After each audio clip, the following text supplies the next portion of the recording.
આજે આપણે ધોરણ 7 વિષય વિજ્ઞાન પાઠ 6 કે જે આપણે જોઈ રહ્યા હતા ભૌતિક અને રાસાયણિક ફેરફારો. તો ચાલો આજે આપણે ભૌતિક અને રાસાયણિક ફેરફારો વિશે અભ્યાસ કરીશું. તો પેજ નંબર 63 ઉપર ને આપણે પેજ નંબર 62 ઉપર ભૌતિક પેજ નંબર 62 ઉપર રાસાયણિક પ્રક્રિયા અને એની રાસાયણિક પ્રક્રિયાની વ્યાખ્યા જોઈ. તો કે રાસાયણિક ફેરફારો કેવી રીતના થાય છે એના પછી આપણે આગલા વિડિયોમાં બધાને યાદ હશે કે ભૌતિક પ્રક્રિયા કેવી રીતે થાય છે એની પણ આપણે વ્યાખ્યા જોઈ હતી. તો આજે આપણે 6.3 લોખંડનું કટાવું 6.3 કે લોખંડ કેવી રીતના કટાય છે. તમને ખબર હશે, તમે જોતા હશો તો ઘણા સમય સુધી લાંબા સમય સુધી આપણા ઘરમાં કોઈ લોખંડનું બારી છે, ગ્રીલ છે, આપણે કલર ન કરીએ તો કેવો થઈ જાય, એના ઉપર કાટ લાગી જતો હોય છે. અથવા તો કોઈ પણ લોખંડની વસ્તુ આપણા ઘરમાં સાઈડમાં ઘણા સમયથી પડી હોય તો શું થતું હોય છે, તો કે લોખંડમાં કાટ લાગી જતો હોય છે. તો કે કેવી રીતના કાટ લાગે છે આપણે એ જોવાનું છે કે લોખંડ કેવી રીતના કાટ લગાડે છે, કેવી રીતના એની પ્રક્રિયા થતી હશે. કોઈ કેનામાં રાસાયણિક પ્રક્રિયા તો થતી હશે ને તો જ લોખંડ ઉપર કાટ લાગતો હોય ને. તો ચાલો આપણે કાટ લાગવાની ક્રિયા ફરી જોઈએ. એમ કે છે કે આપણે જોઈએ કે કાટ કેવી રીતના લાગે છે. આ એક એવો ફેરફાર છે કે જે લોખંડની વસ્તુઓની અસર કરે છે. ફક્ત લોખંડની જ વસ્તુઓને અસર કરે છે. આ એક એવો ફેરફાર છે કે જે ફક્ત લોખંડની વસ્તુઓની અસર કરે છે અને તેનો ધીમે ધીમે નાશ કરે છે. લોખંડનો શું કરે છે તો કે કાટ લાગવાથી લોખંડનો ધીમે ધીમે 5-10 વર્ષ સુધી જો કોઈ એટલું લોખંડ હોય કે આમ બહાર પડ્યું હોય કે આપણે એની જાળવણી ન કરતા હોય તો શું થઈ જતું હોય છે, નાશ પામતું હોય છે. કાટ લાગે લોખંડ ઉપર એટલે શું થાય, લોખંડનો નાશ પામતો હોય છે. તમે જોતા હશો તો જ્યારે તમે નવું લોખંડ લીધું હોય કોઈ પણ લોખંડની પાઇપ છે ને પછી થોડા વર્ષો પછી જોવો તો એમાં કેટલો ફરક દેખાય, કેટલો ડિફરન્સ દેખાય. કાટ લાગી ગયો એવું લાગે તો કે શું કહે છે તો ધીમે ધીમે લોખંડનો નાશ કરે છે કાટ લાગવાની પ્રક્રિયા. તો આપણે જોઈએ કેવી રીતના થાય છે તો કે લોખંડનો ઉપયોગ પુલના નિર્માણમાં આપણે પુલ બનાવી ત્યારે આપણે તમે અંદર જોતા હશો તો શેનો ઉપયોગ કરીએ છીએ પુલ બનાવવા માટે તો કે લોખંડનો. એના પછી આપણે જહાજ, આપણે જેટી જે જહાજ બનાવી એમાં પણ શેનો ઉપયોગ કરીએ છીએ જહાજ બનાવવામાં તો કે જહાજ બનાવવામાં પણ આપણે લોખંડનો ઉપયોગ કરીએ છીએ. એના પછી ટ્રક છે, ટ્રકનું માળખું અથવા તો ટ્રકના માળખાને ઘણી વસ્તુ બનાવવા માટે થાય છે. ટ્રકનું માળખું એટલે કે ટ્રક બનાવવા માટે પણ શું વપરાય છે, લોખંડ વપરાય છે. અને ઘણી બધી એવી વસ્તુઓ છે, આપણી લારી છે, એ બધું જ બનાવવા માટે શેનો ઉપયોગ થાય છે તો કે લોખંડનો ઉપયોગ થતો હોય છે. ઘરે ટ્રેક્ટરમાં જે લારી આવે ને એમાં પણ શું હોય છે, લોખંડ હોય છે. તેને કાટ લાગવાને કારણે ઘણી આર્થિક હાનિ થાય છે. એમ કે છે કે તેને કાટ લાગે, આ બધી વસ્તુને કાટ લાગે તો કેટલી મોંઘી આવી તો આપણને ઘણી શું થતું હોય છે, આર્થિક રીતના હાનિ થતી હોય છે. ભલે આપણે એક વર્ષમાં તરત કાટ લાગી જાય એવું ન થાય કે તરત જ આપણને નુકસાન આવી જાય, પણ આ લાંબા ટાઈમે ધીમે ધીમે કાટ લાગતો હોય છે એનાથી આપણને શું થાય છે તો કે હાનિ થાય છે. તો કે કાટ લાગવાની પ્રક્રિયાને નીચે મુજબ રજૂ કરવામાં આવે છે. તો ચાલો હવે આપણે સમીકરણ જોઈ લઈએ કે કાટ કેવી રીતના લાગે છે. તો કે લોખંડને રાસાયણિક રીતે આપણે શું લખી શકીએ, લોખંડને રાસાયણિક સૂત્ર શું છે એનું 1 થી લોખંડ સાથે કોઈ પ્રક્રિયા કરશે તો કે લોખંડ સાથે કોઈ લોખંડની પટ્ટી પડી હોય તો વાતાવરણમાં શું હોય છે, ઓક્સિજન. તો કે વાતાવરણનું ઓક્સિજન પ્રક્રિયા કરશે, ઓક્સિજન અને લોખંડની પ્રક્રિયા થઈ O2. ઓક્સિજન અને લોખંડની પ્રક્રિયા થઈ અને આપણને શું મળે છે, O2 ક્યાંથી લઈએ તો કે હવામાંથી જે હવામાં હોય એ હવામાંથી O2 મળે અને હવામાંથી O2 મળે છે. અને પાણી તમને ખબર જ હોય કે ઘણી વખત ધુમ્મસ આવતી હોય છે અથવા તો આપણે વરસાદ પડતો હોય તો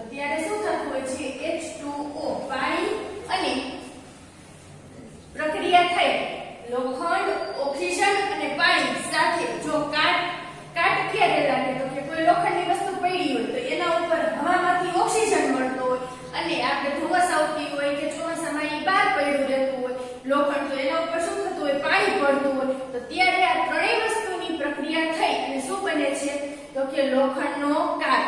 લોખંડનો કાટને શું કહી શકીએ આપણે? લોખંડના કાટને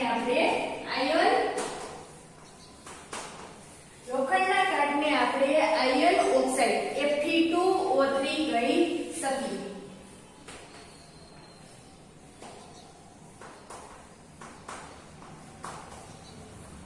Fe એટલે કે લોખંડ FeO2 Fe2O3 અને આપણે રસાયણિક રીતે શું વાંચી શકીએ આયન ઓક્સાઇડ ને Fe2O3 કે શું છે? એક પ્રકારનો લોખંડને કાટ લાગે છે આયન ઓક્સાઇડ.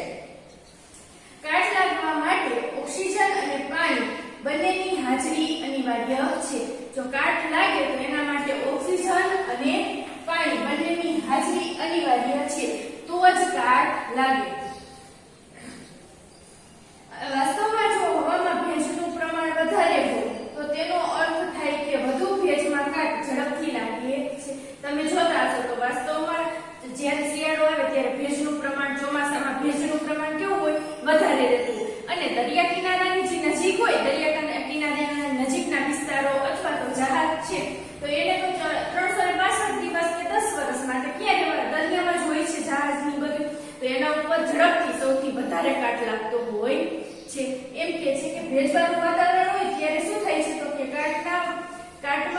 કાટના પ્રમાણમાં વધારો થતો હોય છે. તો તેનો અર્થ થાય કે વધુ ભેજમાં કાટ ઝડપથી લાગે છે.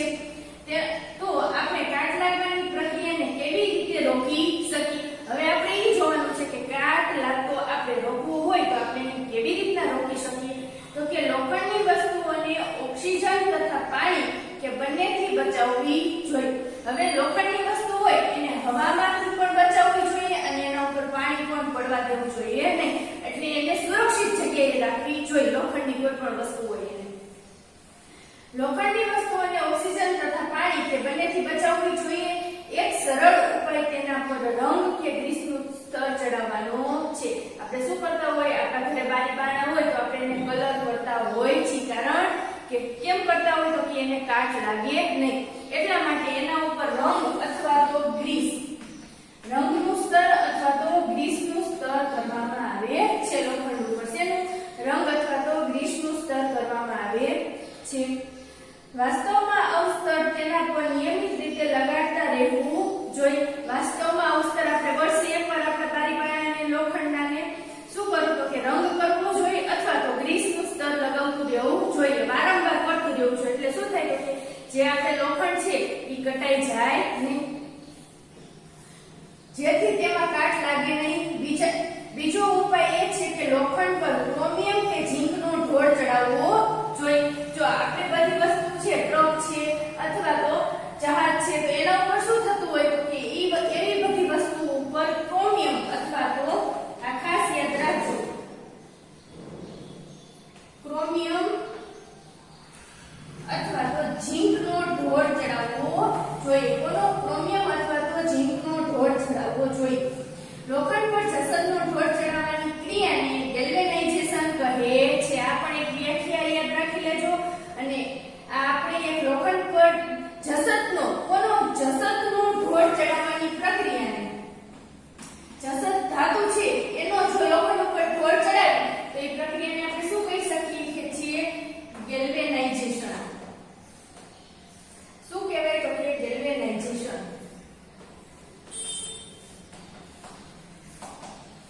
આ પણ એક ખાસ યાદ રાખજો તો કે લોખંડ પર જસતનો ઢોળ ચડાવવાની પ્રક્રિયાને ગેલ્વેનાઇઝેશન કહે છે.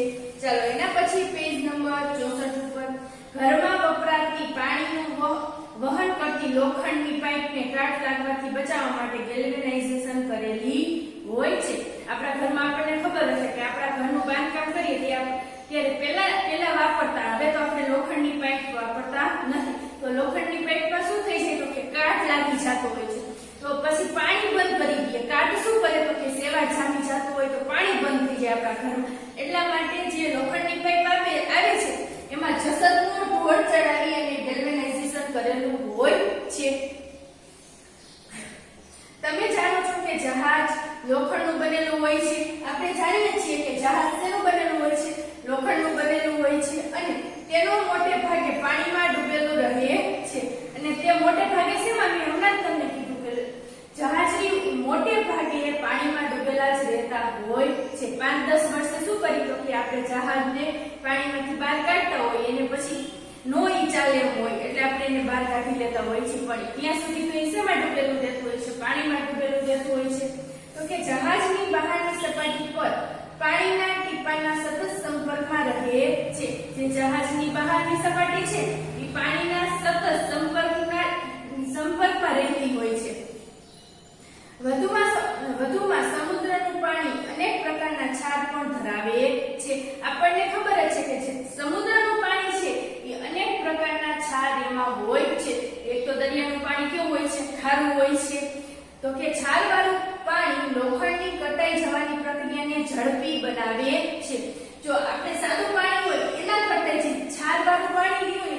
ક્ષારવાળું પાણી લોખંડની કટાઈ જવાની પ્રક્રિયાને કેવી બનાવે છે ઝડપી બનાવે છે ક્ષારવાળું પાણી લોખંડની કટાઈ જવાની પ્રક્રિયાને ઝડપી બનાવતું હોય છે એટલે કે તમે જોજો કે દરિયાકાંઠાની આજુબાજુનો વિસ્તાર હોય ને અહીંયા ક્ષાર થોડોક તમને વધારે ક્ષાર જોવા મળશે તો અહીંયાના વાહનોમાં પણ તમને થોડું કટાઈ ગયેલું વધારે જોવા મળશે એકદમ ફટાફટ જૂનું વાહન લાગવા માંડે કારણ કે એમાં શું થતું હોય તો કે ક્ષારનું પ્રમાણ હોય એટલે દરિયાના પાણીથી જે ક્ષાર હોય એ આપણે લોખંડ ઉપર શું કરતો હોય વધુ અસર કરતો હોય એટલા માટે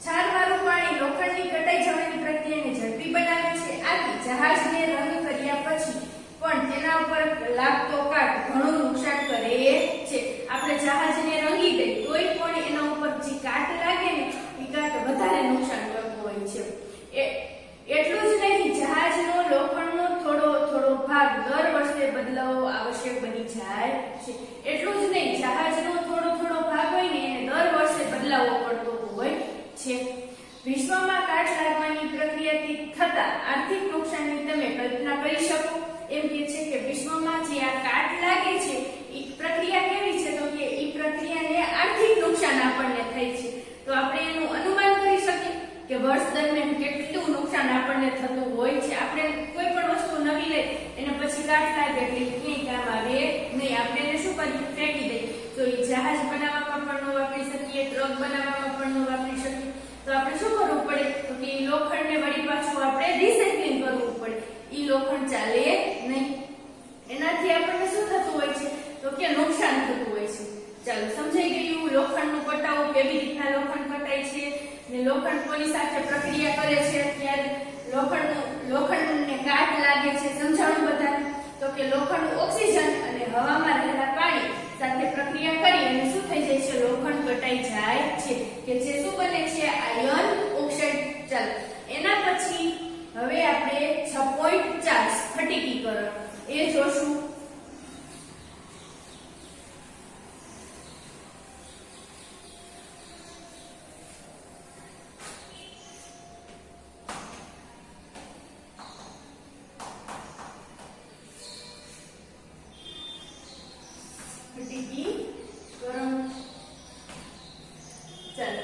તમે ધોરણ 6 માં તમે શીખ્યા કે સમુદ્રના પાણીનું બાષ્પીભવન થતા મીઠું મળે છે આપણે જોયું કે સમુદ્રનું પાણી હોય જો એકદમ વધારે સૂર્યપ્રકાશ હોય તો સમુદ્રના પાણીનું બાષ્પીભવન થાય એટલે કે વરાળ ઉપર ચડી જાય પાણી તો આપણને શું મળતું હોય છે મીઠું મળતું હોય છે આ રીતે મળતું મીઠું શુદ્ધ હોતું નથી આપણને ખબર જ હોય છે કે જે અગારવાળા લોકો છે એ શું કરે મીઠું બનાવે પણ એ મીઠું શુદ્ધ હોતું નથી એને આપણે પછી ક્યાં મોકલીએ છીએ તો કે ફેક્ટરીમાં રિસાયકલિંગ માટે મોકલતા હોઈએ છીએ તો શું કહે છે આ રીતે મળતું મીઠું શુદ્ધ હોતું નથી અને તેના સ્ફટિકો નાના હોય છે અને મીઠાના સ્ફટિકો કેવો હોય છે એકદમ બારીક નાના હોય છે આ સ્ફટિકનો આકાર નરી આંખે સ્પષ્ટ દેખાતો નથી જો આપણે મીઠાનો એક કણ લઈએ તો આપણને નરી આંખે ક્યારે સ્પષ્ટ દેખાય તો કે એવું દેખાતો નથી જો કોઈ પદાર્થના શુદ્ધ અને મોટા સ્ફટિકને તેના દ્રાવણમાંથી પ્રાપ્ત કરી શકાય છે તો આ પ્રક્રિયાને સ્ફટિકીકરણ કહે છે શું કહેવા માંગે છે કોઈ પદાર્થ હોય એને શુદ્ધ અને મોટા સ્ફટિક એટલે કે એક પદાર્થને આપણે ધારો કે કોઈ આ પદાર્થ છે એને આ પદાર્થને તમારે મોટા શુદ્ધ અને મોટા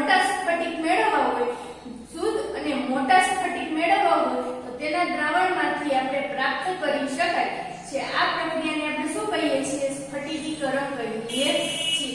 એક દ્રાવણ હોય તો એ દ્રાવણમાંથી આપણે મોટા સ્ફટિક મેળવવા હોય અથવા તો શુદ્ધ એટલે એકદમ શુદ્ધ મેળવવા હોય તો એ પ્રક્રિયા આપણે જે કરી એના ઉપર દ્રાવણ ઉપર તો એ પ્રક્રિયાને શું કહેવાય? તો કે સ્ફટિકીકરણ. શું કહેવાય? યાદ રાખજો, આ પ્રક્રિયાને આપણે સ્ફટિકીકરણ કહીશું.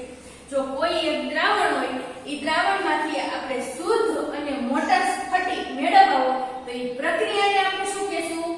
સ્ફટિકીકરણ. આ પણ એક વ્યાખ્યા યાદ રાખજો. જે એક ભૌતિક ફેરફારનું ઉદાહરણ છે.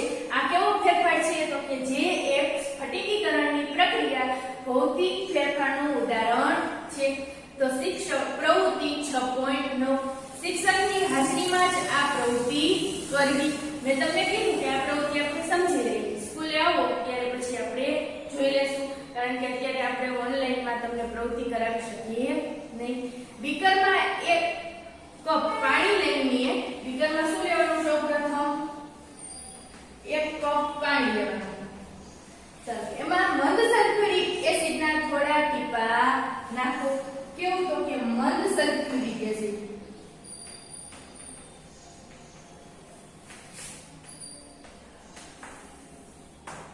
મંદ સલ્ફ્યુરિક એસિડના આપણે એમાં શું કરવાનું? થોડા ટીપા ઉમેરવાના.